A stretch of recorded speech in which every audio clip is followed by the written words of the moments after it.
Welcome to the weekly Benefit Roast, featuring Benefit Indemnity Corporation's president, Rodger Bayne. Rodger has devoted more than 30 years to understanding and developing innovative health benefits plans for large groups and groups as small as 5 employees. Our moderator is Bob Graham. Take it away, Bob. Hey, welcome to the February 25th version of the Benefit Roast. I'm Bob Graham, your moderator, and I've got a marvelous cup of coffee with me today. I've got a French roast that is to die for. And Rodger, what are you drinking today in our coffee? Sorry, Bob, just a little technical issue there. You with me? What kind of coffee are you drinking today? Do share. I drink the Benefit Roast. The Benefit Roast. See, there you go. I gave you that one and you took it so easily. So if you're new to this, welcome. This is our weekly discussion over coffee, as you can see the coffee cup. And we talk about all things health benefits. And this week we're going to talk about provider networks, which is a contentious topic. And we'd love to hear from you if you have questions, comments, concerns. If you want to share a story, we are open to all those things. We look forward to learning from you as well as sharing with you. And in a second, Rodger Bayne, who I've just talked to briefly, is going to get on. And let me do some housekeeping first. You can chat with us by using the chat box that you see. You can type a question or comment, or you can ask that we unmute you and you can actually join the discussion with your voice.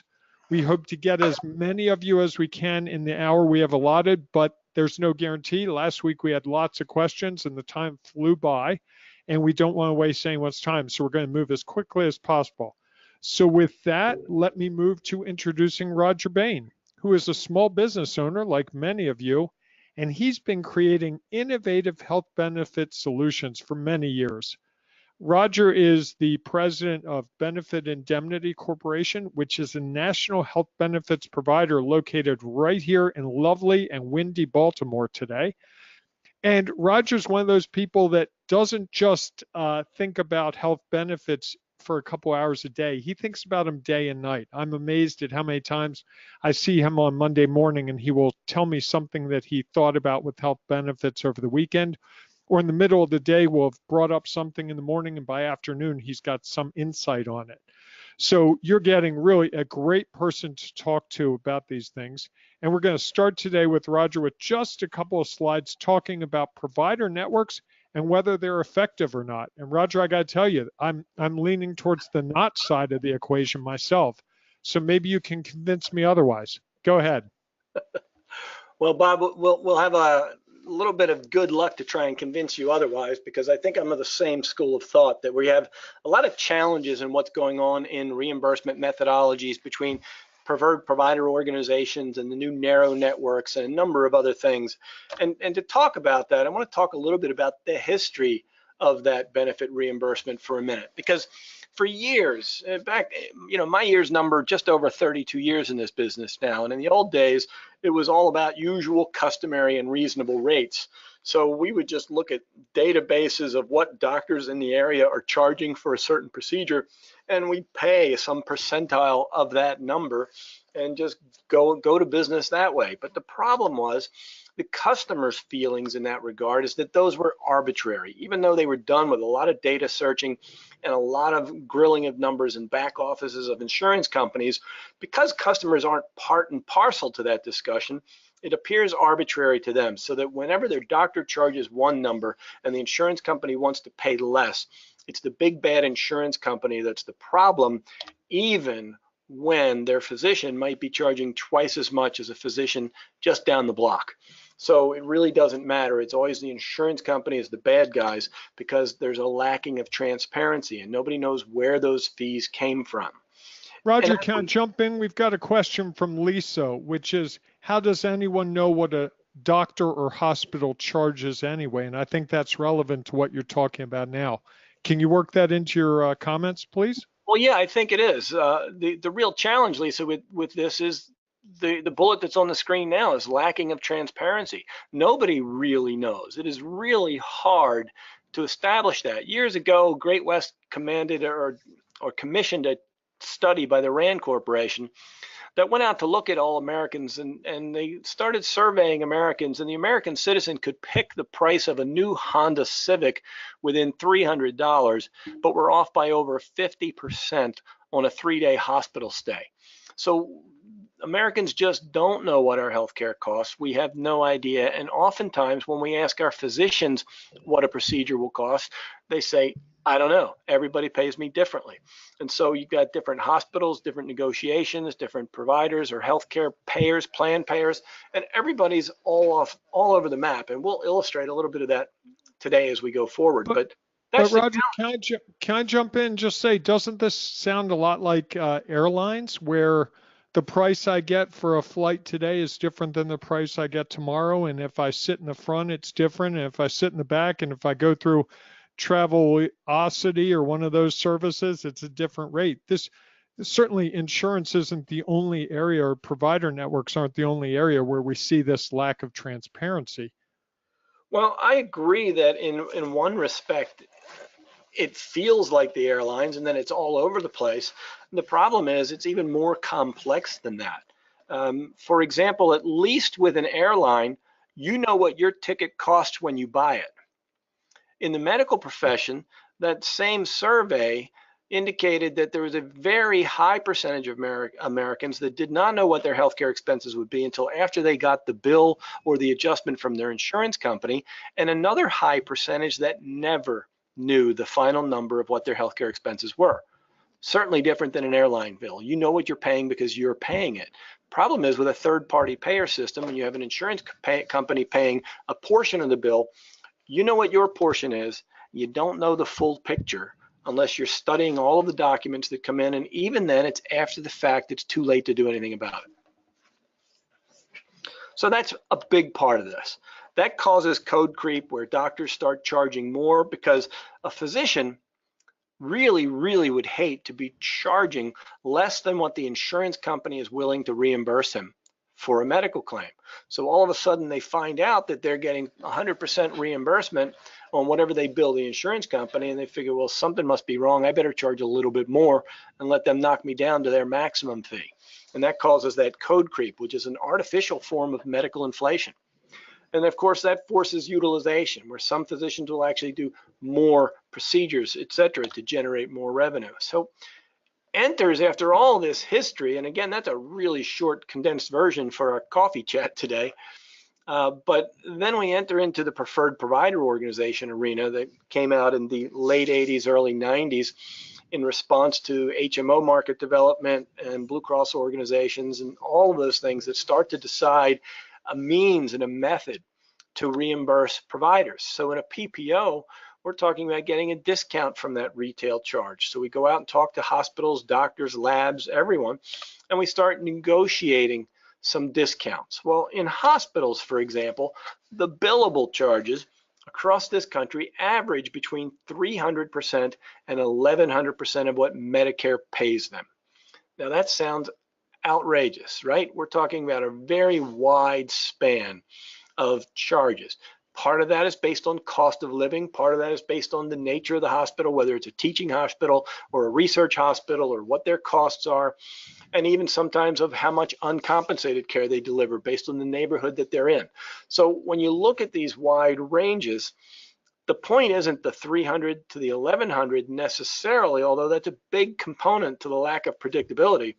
But what's also so important is, why would it be 300% of Medicare? That's an astronomical charge. Medicare pays about 90% of the costs. So we all admit that Medicare reimbursement is insufficient to pay hospitals and providers for their care. So that's the government taking advantage and wielding their power and saying, we're going to pay less. And then everybody else in the private sector has to make up for that by paying more than 100% of Medicare. But Rodger, I have a question. Can I jump in with this point? I'm sorry to cut you off. Joe's asking a really important question, which is, why do we let Medicare set the rates? Well, that's a very good question. And the reason we allow Medicare to set the rates is because Years ago, the American Medical Association and the Harvard School of Medicine got together and created the only system of standardized reimbursement in the country. And that's called the resource-based relative value schedules that are established by Health and Human Services, and now, so that's what we call them now, that drives Medicare reimbursement levels. So these fees, this relative-based, resource-based relative value schedule, actually studies cost of living in an area, the resources of the hospital, again, research, teaching, etc., and establishes a reimbursement level for those providers based on their local cost of living, etc. And so this is the closest thing we have to a standard that would liken to the old book at the auto mechanic shop, where if you walk in with your 1968 Impala, they flip the pages till they get the 68 Impala, they find that there's an alternator. If you need your alternator replaced, it's a half hour of labor. Well, this is how the Medicare reimbursement structure could work and does work in general. So what it means is we're establishing a standard platform for reimbursing providers. So the reason we use that as the standard is because it's the only standard we have. No one else established one. And in the absence of leadership, we have a void, right? So all we can do then is take that standard that is imperfect and adjust it and reimburse medical expenses based on a percentage or an upcharge of that. Let's pay 110%, let's pay 140% of Medicare, or whatever is the appropriate amount to assure that a hospital or a medical provider gets an appropriate reimbursement with a fair and reasonable profit on top of their costs. That's really the goal, and that's what we need to achieve. But 300 to 1100% is not that, I guarantee it. That is way out of the norm of what we should be reimbursing. And so that's why when we look at this, we introduce PPOs. If we're looking at an average charge of 331% across the country, and you take a PPO discount that can range anywhere from 2% to 70%, then we're looking at something now that says, okay, let's look at a normal discount, 30 to 60%. You take a wide range still of less than predictable hospital charges, and you apply a discount to those. It's like shopping at the most expensive retail outlet, getting a discount and having a retail net, a great sales price that is still twice what you might get at a discount store. So, and I'm not suggesting that we want to go to a discount hospital and get lower quality care. I'm talking about delivering quality and price in a way that everybody can understand because we gain some transparency. So here's an illustration for that, and this is kind of what's really important. You'll notice this chart from an article that we pulled from the Huffington Post. When we're looking at from a Health and Human Services map, and we look at American hospitals and how they're charging in this one geographic area from New York. Bayonne Hospital Center in New Jersey, the average amount charged per patient was $99,690 compared to an average of only $7,000 for patients at Lincoln Medical and Mental Health Center in the Bronx for the same treatment of treating chronic obstructive pulmonary disease. That is such a radical difference, it is almost incomprehensible to us, right? 7,000 to 99,000. And in this, we have no quality matrix or relativity whatsoever. So we don't know, we can't even begin to imagine that that $99,000 hospital is 12 times better at performing these services and getting 12 times better the outcome, unless we have studies to verify that. And unfortunately, we're typically void of that. So when you look at that map on your screen and you can see the wide range of fees to hospitals that are sometimes just a mile or two away. And as you get closer and closer and you look at this population, you just can't imagine why we could have such a radical difference. And Rodger, I'm having a real problem reading those numbers on that. Can you give us some of those numbers just as best you can? So if we can't see this, we can at least understand what you're talking about. I think it's important to try to get out. I can. In the green, you have...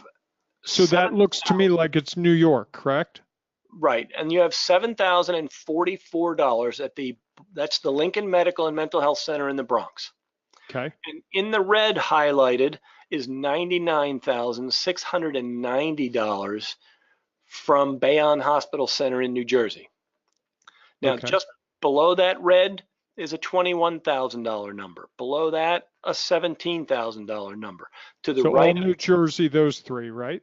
right, to the right of that, right across the river, is an $18,000, $19,000 number. Right below the green number is an $8,000 number, and then a $20,000 number. So they're just all over the map. The upper right-hand corner of your screen is a 13.5. The lowest number on the corner, lower left corner, is 16,800. So the variance in these is just absurd to imagine how in the world we have any resemblance of reality to this pricing. So that, in essence, is our challenge. Does that help, Bob? Yes, it does. Thank you. And we're seeing, it looks like there's a variance from state to state. Could that explain some of this, Rodger? Just different states have different rules, different regulations, different price points? There is some variance state to state by cost of living in the area and things of that nature. Occasionally, there might be a different hospital regulation or structure. Maryland, for example, is a wide outlier because Maryland has a very specific hospital regulation and a waiver that they got from Medicare way back 30 plus years ago. And that waiver of Medicare, Maryland is the only state where Medicare pays the hospital the same amount that Blue Cross or Cigna or a commercial insurance carrier would or anybody else would. It's basically an all-payer state. Everybody pays the hospital the same reimbursement level. No discounting, no PPO needed, etc. And that's because the state has established a means by which to control and regulate those costs and divvy them up based on their method. So that scenario is, to some extent, ideal, but still isn't creating enough effect. And we'll get into why in a few minutes. But this chart just kind of shows you, if you compare New Jersey to Maryland, New Jersey, the 10 highest hospitals in New Jersey average a billing of 861.5% of Medicare. The average overall in the whole state is still 583% of Medicare. North Carolina, which is a lower income rural area, 493%. Not all of North Carolina is considered rural, but you get my drift. And 316% on average overall. So when you look at those things, you got to go back in and say, okay, so we're going to discount this with the PPO. If we're looking at 30 to 60% discounts, somewhere in that range, you take a state that has a 480% of Medicare, you discount it by 50%, and it still yields a reimbursement of paying almost 2.5 times the reimbursement that Medicare would pay. And I would submit to you that I don't think that's appropriate. I don't think that's the right number. I don't think that's the fair number.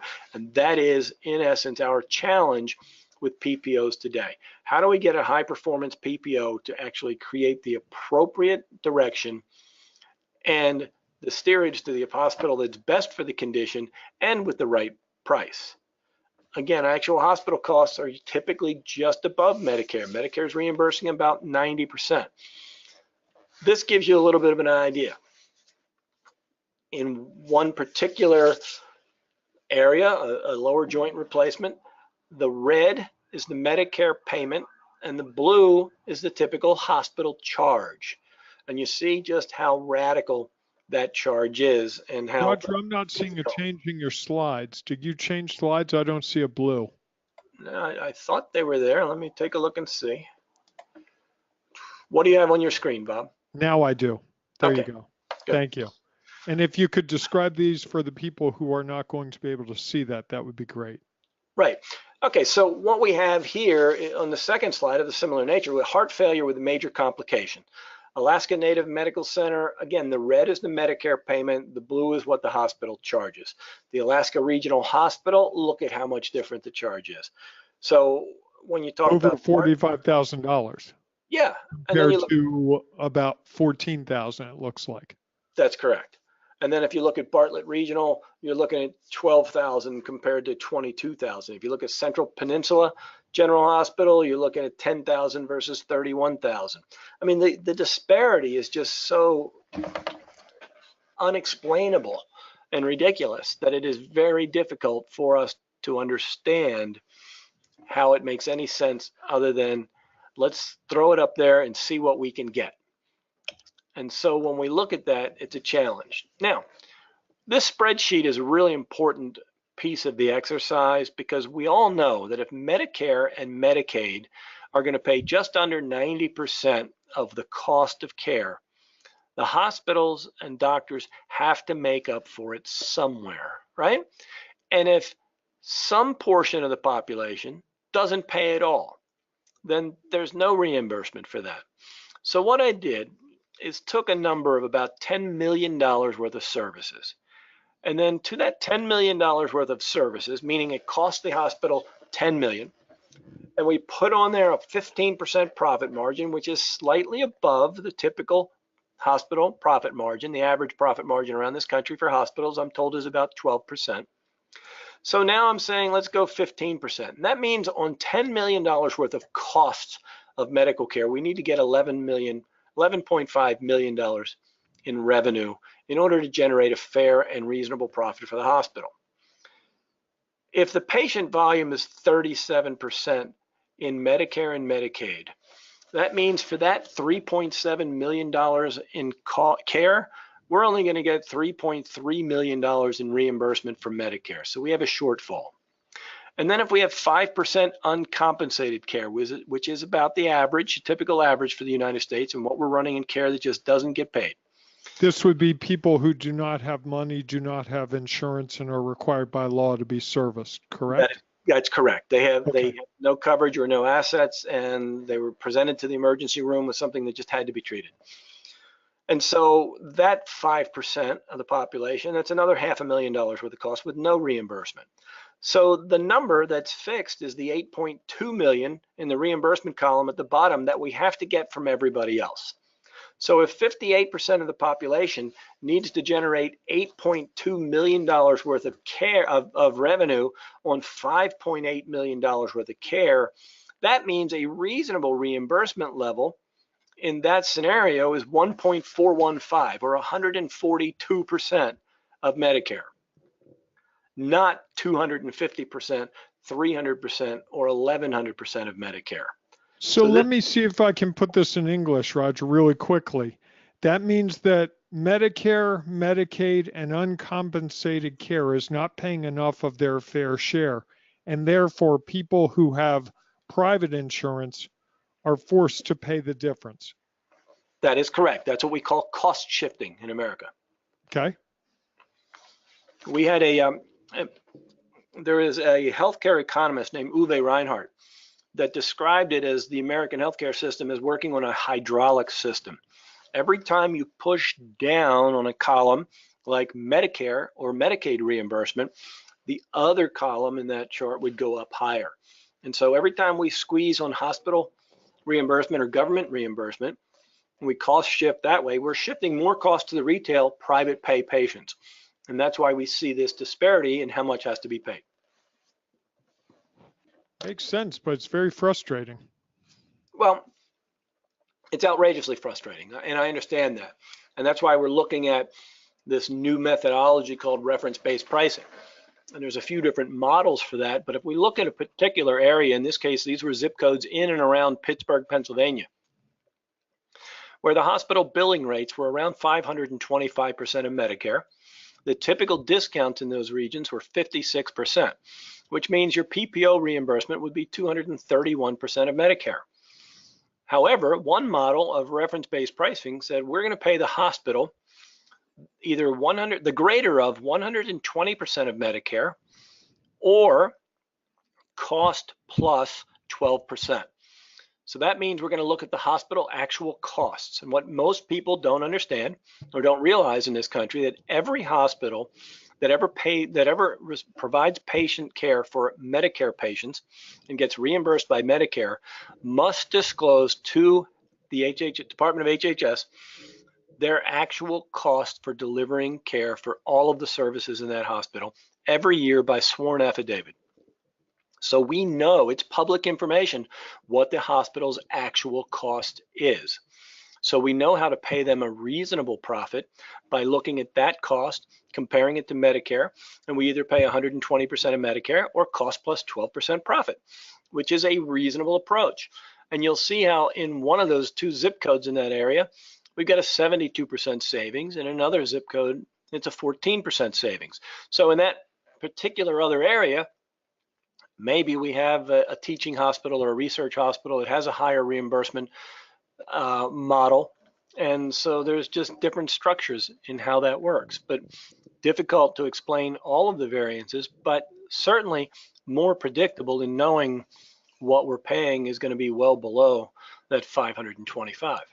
So Rodger, for the people who checked out at this point because it became number soup and they didn't have enough coffee, what you're basically saying is that the reference-based models are much more effective at encouraging reimbursement at a rate that's more consistent with the actual cost of the service provided. Is that a good summary? Yeah, that's probably the best way we can say it. Is what we're trying to do is attack costs with a realistic approach as to what they actually are and a reasonable profit, and make payment to providers at that level, instead of the arbitrary retail pricing of let's mark everything all up and then give discounts here and there.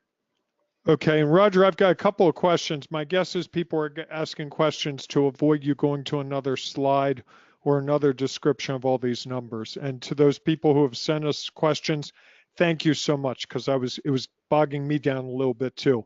Mac asked this question, Rodger.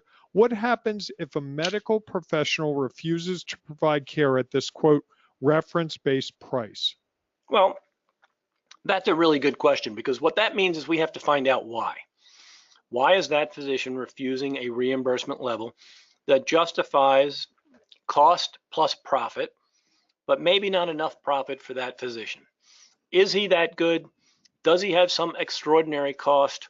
Is there some other quality measure that he's defending his basis on? Or should we shift and look at another doctor in the area that has some outcome studies, some quality studies, somewhere to base a reasonable reimbursement and find that out? So sometimes it's time to look at changing healthcare providers. And other times you might find a certain justifiable rationale. There are centers of excellence across the country for certain types of procedures like kidney transplants or other transplants. There are centers of excellence for other types of conditions, and those are typically proven to show a much higher percentage of outcome levels. Which doctor do you want to go to? The one that's done this procedure 1,000 times or the one that's done it 6 times? And what are their outcomes, and what are their resemblances, or their reflecting complications and or resulting infections in certain hospitals? All of these things are issues to be considered. So when you have a physician that simply says, no, I'm not going to work for that price, the question is, why? How do you defend that? And let's take a look. It's time now to really shop with a perspective of transparency and find out. And that's where we gain some help from patient advocacy departments and vendors that help actually do the evaluation and the quality-based outcomes from providers. Thank you, Rodger. I'm sure that answers Mac's question. I have another question. This one's from Ben. Are there enough providers willing to accept these fee levels, or are we running into too few? Well, that's a problem we've not seen yet, because what we're seeing typically is if you're going to pay a provider a reasonable fee, they're generally going to accept a reasonable fee. In this new model that we say that we're calling industry-wide reference-based models, there are some that call it a little bit differently, and they like to call it index models or quality-based models. The bottom line is the industry's coined a phrase of reference-based. In that scenario, the numbers are showing around 98% of the claims go through without a glitch, and only about 2% run into some form of challenge, and the vast majority of those are resolved in some pretty simple negotiations. So it's clear to me and to most in the business, that number of 98% without a problem is actually stronger than the PPO claims. In a PPO world, you're typically running in the range of 4 to 6% of claims that get balance billed by the doctors because they're not accepting what the PPO would provide. Okay. And Rodger, I've got a question for you. I've been listening to this, and I'd be concerned if I were a small business owner and I had 20 or 120 or 820 employees, that doing all this work, figuring out the reference-based pricing, negotiating that would just take all my time. Or is that something the carrier does, or how does that all work out? Well, that's certainly something the carrier does. It's done by the carrier and other vendors in your plan. And that's what's so important about it, is to make sure that everybody understands and is educated as to exactly what's going on and how this works in the system. I'm not beginning to tell you that this is as easy as blindly stepping into an HMO and taking whatever premium they charge and letting everybody pay the bills. But it's certainly a more cost-effective way to deliver quality health care at the appropriate pricing. Getting there is not always easy, but this is the next step in the industry from the evolution of health maintenance organizations and preferred provider organizations, and then narrowed networks, and now re-expanding those networks and saying, we're going to pay any quality doctor for the delivery of this care, but we're going to pay them at a reasonable price if they're willing to accept it. And if we're not, we'll find their neighbor that's just as qualified, just as capable, and delivers the same quality, and who will accept that price. And so we're kind of getting more toward that free enterprise competition that helps drive a lot of more competition and ultimately better value. Are we at the cutting edge of this, Rodger, or has this been in place for a couple of years, or where are we in the continuum here? Because are we still shaking out the wrinkles and chaos, or is it pretty standardized at this point? Actually, reference-based pricing, I wouldn't call it pretty standardized, but it's certainly not in its infancy. We're probably 10 years into this industry, and we're at the point where it's ready to go mainstream now. And that's kind of why we're talking about it. At Benefit Indemnity, we've been talking about it for almost 2 years. And only recently has it started to get more and more traction. And we're seeing that across the country. As an example, the state of North Carolina last fall put out a bulletin and an announcement that their $3 billion state employee health care plan is converting to reference-based pricing for all of North Carolina, with an expected savings of $330 million, $60 million of which would be right back in the hands of North Carolina employees. So we're looking at some really significant change coming down the road as large payers like that with $3 billion budgets say they've had enough of the lack of transparency and they want to pay the right price, not some arbitrary price. Okay, Eddie's opened a can of worms here. I can't even imagine that I'm going to walk through it, but I'm going to try. Why, if this is such a good strategy for dealing with healthcare pricing, why aren't politicians talking about it? Politicians talk about what the lobbyists want them to talk about. There's a real challenge in this field across the board on who's the good guy, who's the bad guy, what's the right thing to do to fix, revolutionize, or improve the quality and the delivery of healthcare in America on an affordable basis for all American citizens. I would submit to you that most of us either do or have or should have recognized by now that the politicians are not the answer. They don't know enough about the intricate details of the healthcare system to fathom a real solution.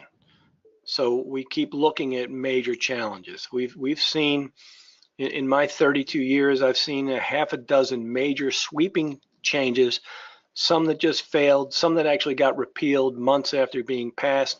And now the great experiment of the ACA, which has caused none of the promised competition and none of the success and none of the control and review of costs that were promised.